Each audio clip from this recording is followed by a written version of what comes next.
Hello YouTube, it's your boy, the Passport Bro Wingman, coming at you again with another YouTube video. In this video, I want to discuss the topic of dating women in the West versus the dating expectations of women, overseas, South America, Africa, that kind of thing.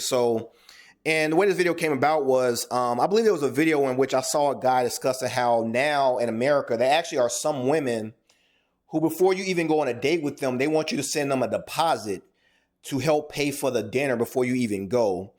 And then actually there was also another video in which I saw a woman say that she went into like a hamburger place, and then as they were ordering, I guess the hamburger, you had to pay extra with cheese or something like that. So the guy was asking, he was like, hey, how much extra is it if I get like cheese on my hamburger or whatever? And the woman said something like $2 or something like that. And he was like, he pretty much said at that point he didn't want the hamburger anymore. So after she said after she saw he had that reaction about the cheese, she said she acted like she was gonna go to the bathroom, and then she just left. And she was like, I'm not really dealing with a guy who, is broke. He don't have money to pay for like cheese on hamburgers and that kind of thing. And so it just got me thinking about how women, and especially in America, how women in America think as far as like how dates should go, who should pay, all those kind of things, versus when you actually meet a woman in another country, whether it's the Philippines, Colombia, Mexico, that kind of thing. What kind of expectations do they think about when you go on a date? So here's a few things to consider. And I've said this before. Keep this in mind. Even though the women technically outnumber the men in the States, technically, if you consider the fact that 60% of the women are either obese or they're overweight, that means you only have about 40% who are at least somewhat fit or attractive. And keep in mind that some of the women who are overweight, it doesn't necessarily mean that they're bad looking, because a lot of times women who are thick, they'll still list that as overweight. But, to a lot of guys, especially as, black men, we kind of like women a little more thick, curvier. So it's not really that bad. So let's just say like 50% instead of 60%. Let's just say 50% of them are overweight or obese. And keep in mind that most men are not really attracted to obese women. So you have about a small pool of women now that the 100% of men are really competing for. As a result, it's very, very competitive in the United States versus other countries. Most people don't own cars. They don't have cars. They generally are walking around. They tend to be somewhat in shape. And also our food here is very bad in comparison. So that kind of helps us gain weight versus other countries. They don't have all those chemicals. They don't have all those fatty foods. They don't have all those sugars. So a lot of times they tend to be more in shape, which means the pool is going to be larger. So as a result, it's not as men are not as thirsty, I'll put it the way, in these other countries. I'll put it the way. Versus in the state, is very, very competitive. And as a result, and also keep in mind that those 50% of those women that I talked about, not all of these women are attractive. So what you will find is you'll find even women who are threes on a scale of 1 to 10, and they carry themselves like they Beyonce. They got all types of demands. You're going to pay this. I'm not doing that. And because some men are so thirsty, because keep in mind the other issue is that in these other countries,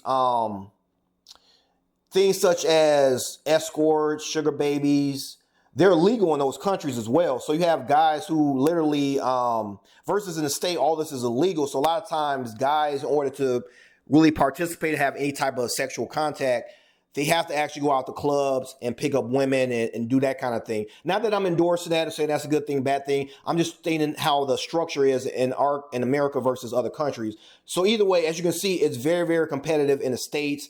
And in many cases, as you can see, it kind of tilts in favor of a lot of the women. So as a result, the women here have gotten very, very demanding, all types of standards. The 666, which means you got to have a six pack.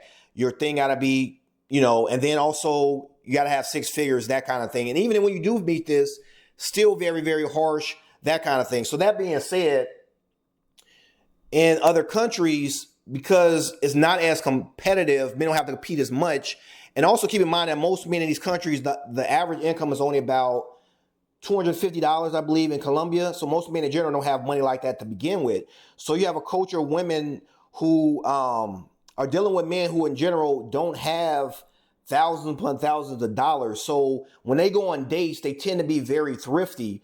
They usually might go to just like the little local stand, get some stuff there. They might find a bench, sit down on a bench, eat whatever local food is there. They do little dates like that. A date for them might just be a walk in the park. They might just go to the mall, meet a few friends there, sit at a little restaurant there. That might be a date. There might be a little coffee stand there. They go find a coffee stand. They have coffee. They might even invite them over with their family. So they go to a little family event. They're there. Their mother or so might cook for like her daughter's, boyfriend, that kind of thing. And that's generally how like a lot of the dating is done there. Now, of course, to be fair, some guys there might make a little bit more. So here and there, they might actually plan out a date and say, okay, let's go to like a theme park or, let's meet at this fancy restaurant there. But also keep in mind that their dollar versus our dollar is much stronger there. So you're going to get a whole lot more bang for your buck when you go there. And going to some of the high-end restaurants is going to be very cheap in comparison to when you're back in the States.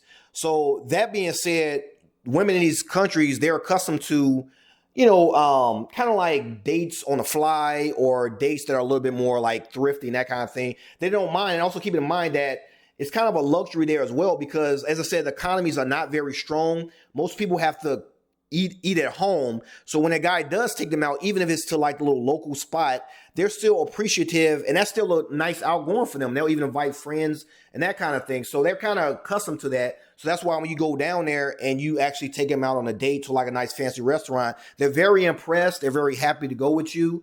And they're not going to be very, like overly picky, overly, unappreciative, entitled, and that kind of thing, versus in the States, if you tell a woman, she might be insulted if you ask her to go out to Red Lobster or something like that. Like, and I actually like Red Lobster. I got people who don't like Red Lobster, but to people who don't know, Red Lobster is like a place where you go get crab, steak, that kind of thing. It's not too cheap, for the average person. It might be about you might spend, let's say, $50 per person or something like that. But but to most people who grew up in the middle class, you and your family can easily afford to go to Red Lobster. You can probably go there once a week with your family, won't break you or that kind of thing. Maybe every other week. So most women are kind of accustomed to going to restaurants regularly on a monthly basis. So to us, it's not really an impressive thing for a lot of the women. So what really impresses them is you taking them out on $300, $600 dates. So the other issue that the women are experiencing in the Western countries is that, unfortunately, with them having such a big push to go to college, that kind of thing, they've kind of priced themselves out of the market. Most average person only makes, the average is only about $50,000 a year. And that's not a whole lot of money, especially if you consider like some of these cities such as like New York, LA, that kind of thing. Most men don't have that kind of money to be really splurging on women, $600 dates, $300 dates, taking you to expensive places here and there. They don't have that type of money to really do it. It's only a small percentage of men. Only about 10% of men make over 100 figures. So it's not really that many men, which is why if you notice, there's only a small pool of women who are really getting these type of women. If you think about it, like the athletes, entertainers, doctors, lawyers, that kind of thing, all the other men, which is I would say about the 80% of men, if you notice, they have a very difficult time finding women, finding wives, finding girlfriends. And even when they get them, because it's taking them such a hard time to find these women, that's why so much men are like simping and thirsty for women and that kind of thing, because it's a little bit more difficult. Unless you got some type of clout or you are like exceptionally handsome, you're going to notice you do a lot of struggling. But either way, I said it to say that because a lot of times it's kind of tilted in favor of the women, they tend to be a little bit more demanding. Like I said, you taking them to a little restaurant or something like that, they're not impressed by that. Some of them are even almost trying to feel like they're insulted that you've done such a thing. To the point, as I said before, there was women complaining about being flaked on dates. They feel like, well, I spend my time to come out. You didn't show up on a date. And they'll make rants about the guy. They might even block the guy after that because he didn't show up.